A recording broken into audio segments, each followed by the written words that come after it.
The Magi are rather mysterious individuals. It would appear from the gospel that neither Mary or Joseph knew them, guessing from their appearance and their gifts. Mary and Joseph probably would have thought that they were very wealthy. And no doubt both Mary and Joseph wondered how the Magi even found them. The visitors said that they saw a bright star in the sky just above the stable, and said how a star was the sign that a king had been born. And immediately after they entered, they knelt before Mary and Jesus and worshiped. And then they gave the baby Jesus very odd gifts. Gifts not for a child, not for a family, but rather gifts for a king: gold, frankincense, and myrrh. Gold has long been a symbol of royalty. Frankincense stands in many places for a divine priesthood.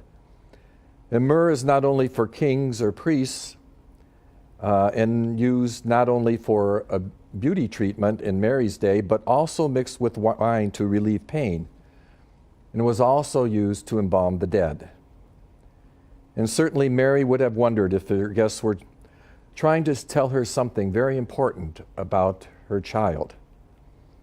And as a mother, Mary only wanted to do what was best for Jesus, but what mother can possibly know what God has planned for her child? And the Magi, they came from a long way.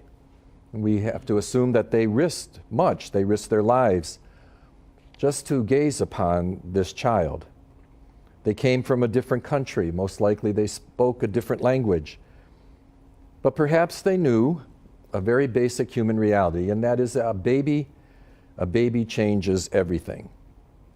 And the gospel tells us that all these things Mary pondered in her heart for many years to come. The Magi, once they experienced the child that they had sought, that they had traveled for so far to see, we can assume that that had changed them as well.